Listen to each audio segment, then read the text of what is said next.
प्रेम सृजन कर जाते हैं और कुछ प्रेम प्रलय बन जाते हैं और कुछ ऐसे प्रेम भी होते हैं खामोश दफन हो जाते हैं। तो ज़िंदगी में कई चीज़ें ऐसी होती हैं, वो लक्ष्य जिसको हम प्रेम का मैं संज्ञा दे रही हूँ। ये मैंने जब हम लोग बीए में कभी पढ़ा करते थे ना मैडम, तब जो है हम जहाँ बैठते थे उस टेबल पर सामने लिखा हुआ था ये। तो मुझे ये पंक्तियाँ इतनी अच्छी लगी कि वो दिल में उतर गई। तो उसमें वही था कि कुछ प्यार सृजन कर जाते हैं। तो आज ऐसे ही कुछ लक्ष्य के प्यार से और लक्ष्य की ही बातों से जिनको हम पीछे छोड़ आए हैं, हम बात करेंगे। और आप सभी दर्शकों को हम मेरा और मीना मैडम का सादर नमस्कार।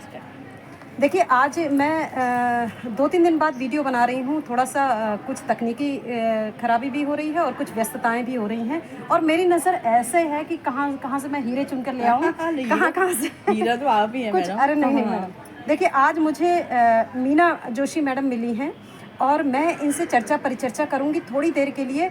ये जानूंगी, इससे पहले मैंने ममता मैडम के ऊपर एक वीडियो बनाई थी और ये बताया था आप दर्शकों को कि हम अपने शौक़ को अक्सर कहीं दफन कर देते हैं, समय के साथ वो धूमिल हो जाते हैं।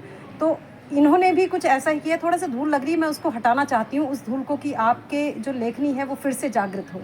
तो मीना मैडम, सबसे पहले तो इससे पहले कि मैं आपसे बात का जो है प्रश्नों का सिलसिला शुरू करूं, थोड़ा सा परिचय अपना दीजिए। जी मैम, मैं मीना जोशी मैडम हूँ। मैं वहाँ बमौरी में जी रांची कन्या उच्चतर माध्यमिक विद्यालय बमौरी में LT अध्यापिका हूँ, हिंदी में ही हूँ जी। और यहीं अभी हम लोग मूल्यांकन में मिले हुए हैं। और ये मेरा स्कूल भी है। मैं कक्षा 9 से लेकर के 12 तक यहीं पढ़ी हुई हूँ। और मैं साइंस की स्टूडेंट थी मैडम। हाँ, ये बड़ी दिलचस्प बात बता दी आपने। क्या मैं और वो भी मैथ्स की स्टूडेंट थी। और पढ़ने में भी अच्छी थी। यहाँ पे मेरा अच्छा रिकॉर्ड है। लेकिन मतलब मेरे पापा चाहते थे कि अब इंजीनियरिंग में उन्होंने मुझे नहीं भेजा। मेरा हो भी गया था महिला पॉलिटेक्निक में। उन दिनों 30 सीटें होती थी, उसमें हो गया था लखनऊ में। लेकिन किसी ऐसे कारण से कि माहौल अच्छा नहीं है तो पापा ने नहीं भेजा। उन्होंने कहा बेटा आप PCS की तैयारी करो। तो PCS की तैयारी के चक्कर में फिर मैंने हिंदी भी लिया, हिंदी लिटरेचर, क्योंकि थोड़ा कविताएं लिखने का शौक मुझे यहीं से हुआ था, हल्द्वानी GGSC से। अच्छा। क्योंकि यहाँ कविता प्रतियोगिताएं होती थी तो उसमें मुझे यहाँ कवियत्री भी बोलते थे। एक टाइटल भी मिला था मुझे, भविष्य की सर्वश्रेष्ठ कवियत्री। बताइए, ये मिला था। हाँ, है ना। तो उससे मिला था। तो उस समय क्या था कि हम बच्चे ही थे। तो और भी कुछ लोग लड़कियां हैं मेरी जिन्होंने MBA किया हुआ है, एक आध डॉक्टर भी है हमारे साथ के। तो वो लोग भी मतलब उनके साथ था। जैसे कि हम तो कंपटीशन रहता था कि हम लोग मतलब फर्स्ट में ही आऊँ। तो इस तरह से हम कोई टॉपिक लेकर के लिखते थे यहाँ पे। अच्छा। और गीत संगीत में भी था, नृत्य में था, डांस में था। ये सब शौक थे। लेकिन ये हुआ कि फिर बाद में जब जॉब लग गई तो थोड़ा सा मेरा कम हो गया। कि कम इसलिए भी हुआ कि ये बोला कि सरकारी जो आपका है आपको यहाँ से परमिशन लेनी पड़ेगी, तो थोड़ा छूट गया। और इसी बीच में मेरे पापा भी जो थे HN इंटर कॉलेज में प्रिंसिपल रहे। अच्छा। तो वो भी हिंदी के लेक्चरर। और मतलब उन्होंने भी 10th वालों को मैथ्स पढ़ाते थे। अच्छा। वो भी BSc मैथ्स वाले। और MA उन्होंने आगरा विश्वविद्यालय से उन्होंने हिंदी किया था। अच्छा। तो वो भी बहुत अच्छा लिखने वाले, बहुत अच्छे, मतलब एक बहुत अच्छा जिनको कहेंगे। तो उनकी प्रेरणा से तो मैं आकाशवाणी अल्मोड़ा में भी दी मैंने कविताएं। क्या बात है। जब इंटर के बाद उसके बाद अल्मोड़ा से मेरी सिलेक्शन रामपुर के लिए हो गया। वो अल्मोड़ा वाली कविता वहाँ भेजी थी। तो आकाशवाणी रामपुर में मैं अपने बच्चे को लेके, छोटे से बच्चे को लेके, हस्बैंड ने भी सहयोग दिया उसमें जी। तो उसको लेके मैं जाती रही वहाँ पे। अच्छा। लेकिन फिर जब मैं स्कूल में जब मेरे ज्वाइन किया यहाँ सरकारी में, तो मैडम ने कहा आप तो ऐसे नहीं जा सकती हैं, आपको परमिशन लेनी पड़ेगी। तो फिर मैंने केवल स्कूल में लिखने के लिए, जैसे कि स्कूल का कुल गीत है या कभी कोई बच्चों के लिए बना दी, बाल दिवस वगैरह में ऐसी कविताएं, या 15 अगस्त में बोल दी कोई, तो इस तरह के कारण लिखने लगी। मतलब जो आपका एक दायरा ना जो बहुत विस्तृत हो सकता था, जिसको इंटरमीडिएट में जब आप थे तो भविष्य की कवित्री के रूप में जिसको देखा जाता था, वो मीना जोशी मैडम जो है विद्यालय की गतिविधियों तक सीमित रह गई। और दूसरी चीज़ दर्शकों, आप ये देखिए, जैसे मैडम अवरोध तो आते हैं, निश्चित रूप से मैं भी सरकारी सेवा में हूँ, लेकिन मैं सिर्फ तभी अटेंड करती हूँ कोई भी सम्मेलन जब छुट्टी होती है। इतवार का मैं भी साफ मना कर देती हूँ कि नहीं। लेकिन मैंने लेखनी पर अभी विराम नहीं लगा रखा है। आपकी भी लेखनी निरंतर चलनी चाहिए मैडम, है ना।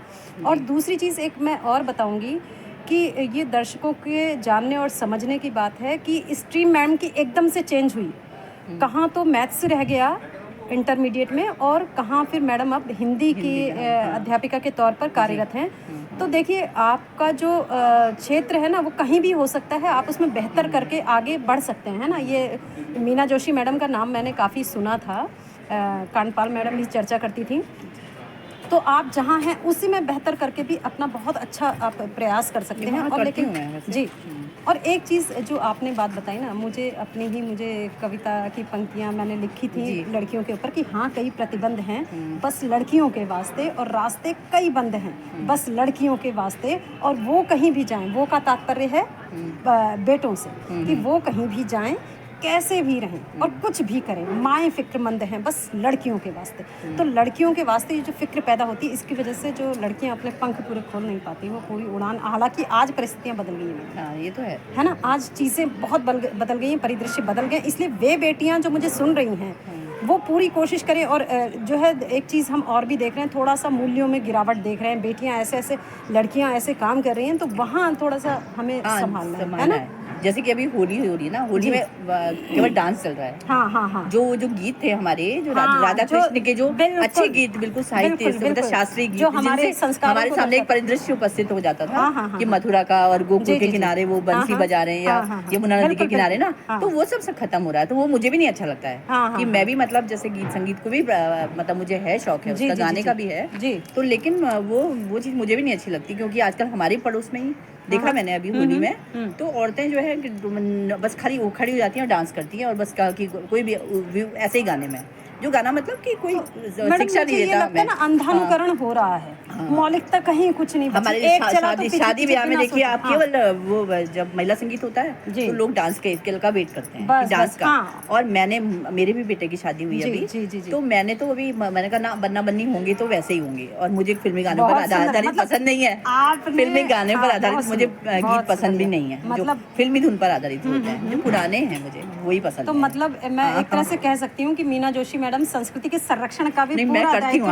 मैंने अपने बेटे की शादी में भी पूरा, और शुरुआत आप मेरे अपना दिखाऊँ, मैं मतलब दिखाऊंगी आपको, तो मैंने कृष्ण के उससे ही किया। ये बताइए, आपके पास उसकी वीडियोस हो थोड़ी सी है तो मुझे भेजिएगा, मैं क्लिप देखूंगी, मैं इसमें अगर होगा तो मैं ऐड कर पाऊंगी, तो करके दिखाऊंगी ना अपने। मतलब मैंने शुरुआत वहीं से की, मैंने कहा उल्टे सीधे गाने से नहीं करूंगी मैं। बहुत बढ़िया संदेश मैडम, बहुत अच्छा संदेश है, इस तरीके का मतलब है मुझे, और मैं बच्चों को बताती रहती हूँ, कक्षा में बहुत बताती हूँ बच्चों को। बच्चों के साथ मेरा बहुत वो है।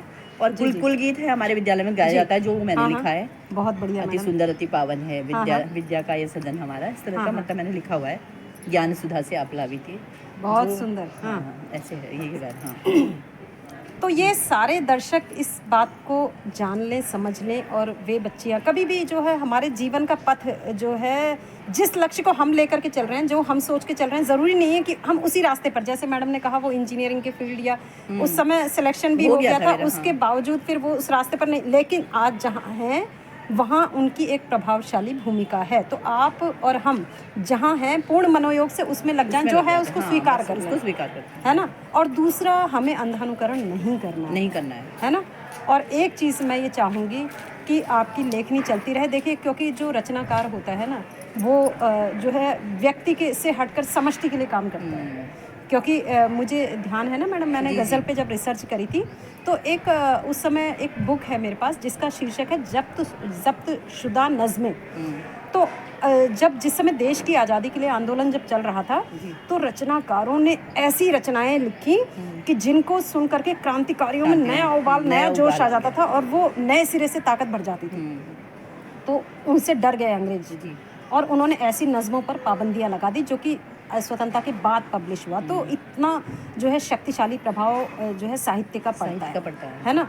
तो मैं ये चाहूँगी, मैं तो बच्चों से कहती हूँ, मेरे बच्चे मुझे ना कि मैं गुड मॉर्निंग नहीं बोलते, वो नमो नमः या नमस्ते। बहुत मैंने यही सिखाया, मेरा मैडम यूं झुक करके सारे बच्चों, मैंने 6 क्लास में, मैंने इस बार लिया क्लास टीचर मैं हूँ, मैंने कहा मुझे 6 चाहिए, तो 6 दिया मैडम ने। और सारे बच्चे, आप देखिएगा, मैं अभी जाऊंगी स्कूल में, जाना है मुझे आज, मेरी प्रिंसिपल की फेयरवेल है, तो बच्चे मुझे झुक के, औरों को तो गुड मॉर्निंग बोलते हैं, मुझे नमस्ते या नमो नमः, दो ही चीज। ही सुंदर मैडम, बिल्कुल काबिल तारीफ, प्रशंसनीय स्तुत्य बात है कि आप जितना कर रहे हैं बहुत अच्छा। ये बच्चों को कहती हूँ मैं, और मैंने कहा अपनी भाषा आप बोलिए, हिंदी के पीरियड में हिंदी बोलिए, और इंग्लिश के पीरियड में आप इंग्लिश भी बोल सकते हैं मेरे से, क्योंकि मेरी भी डबल इंग्लिश थी, मैं इंग्लिश मीडियम स्कूल में पढ़ाया भी है मैंने। हैट्स ऑफ है आपको, सैल्यूट है आपको, सलाम है आपको। सैटरडे को आप इंग्लिश बोलिए कहती हूँ, मुझसे भी बोलिए कहती हूँ, क्लास में नहीं बोलेंगे, लेकिन आप बहुत ना हिंदी में ना संस्कृत के पीरियड में, किसी में नहीं। बहुत ही सुंदर। ये देखिए, ये है एक समर्पित शिक्षिका के गुण सारे इन्होंने, मतलब भाषाई जो प्रतिबद्धता है, और जो समर्पित भावना है वो आप इनके क्रियाकलापों में देख सकते हैं कि यदि मैडम ने कहा कि वो हिंदी का पीरियड है तो नमो नमः ही होगा, और अंग्रेज़ी का है की बात है तो सिर्फ अंग्रेज़ी में आप बोल सकते हैं। तो कितना सुंदर प्रयास, जितनी तारीफ़ की जाए आपकी, जितनी प्रशंसा की जाए कम है मैम। तो मैं आप दर्शकों से यही कह रही थी कि मैं आसपास मेरी नज़र रहती है कि कौन ऐसा अच्छा कर रहा है, कौन पॉजिटिव कर रहा है, जिससे हम सकारात्मक संदेश कुछ छोड़ सकें, कुछ बता सकें। तो बहुत अच्छा लगा मीना मैडम आपसे बात करके। मुझे भी बहुत अच्छा लगा मैडम, आपके बारे में मैंने भी बहुत सुना था और बहुत आपकी प्रशंसा, और आपके बारे में भी सुना था वो कंचन मैडम, और भी मैंने शायद नाम सुना आपका, अखबार में भी देखा, औरों में भी देखा, लेकिन मैं आज मिली और अचानक से वो तो मैडम आप कहाँ हो पूछा मैंने, आपने नाम बताया और तब मुझे पता लगा। मैंने कहा इनसे तो मुझे मिलना चाहिए। हम लोग जो आप जैसे आप अपने स्तर से कर रहे हैं ना कि हिंदी को संभालने के लिए आप अपने स्तर से प्रयास करें, ऐसे ही हम समाज में सकारात्मकता फैलाने के लिए, कुछ पॉजिटिवनेस लाने के लिए इस प्रकार के हम कार्य कर सकते हैं। तो ये इसका जीता जागता उदाहरण मीना मैडम है। तो मुझे उम्मीद है आप दर्शकों को ये बातचीत और ये नहीं, मेरे बेटे का वो था तो मैंने कहा ना, संस्कृति हमारी, मैंने छोलिया वाले बुलाए मैडम, छोलिया डांस वाले बुलाए, रिसेप्शन में भी उल्टे सीधे डांस नहीं होंगे। वो छोलिया वाले उनको रोका मैंने, एक दिन पूरा रोका, और रिसेप्शन में उन्होंने छोलिया डांस किया। अपनी संस्कृति का संवाहक हम नहीं होंगे तो कौन करेगा ना। बिल्कुल, वो उल्टे सीधे भड़काऊ गाने मुझे पसंद नहीं है। बहुत ही सुंदर मैडम, बहुत बढ़िया। तो मैं उम्मीद करती हूँ कि आप अपनी लेखनी को जो है आप पब्लिश करवाने के लिए भी देंगे, और वो प्रयास, वो जो विद्यालय के अंदर है वो हम तक, आज आप आई तो ये चीज़ें हमको भी पता लग गई, पहुँच गया। तो ऐसा ही समाज में ये एक दिए से 100 दिए जलते रहें, ये उम्मीद हम करते हैं। तो इसी के साथ फिर आपको बहुत शुभकामनाएं। नमस्कार।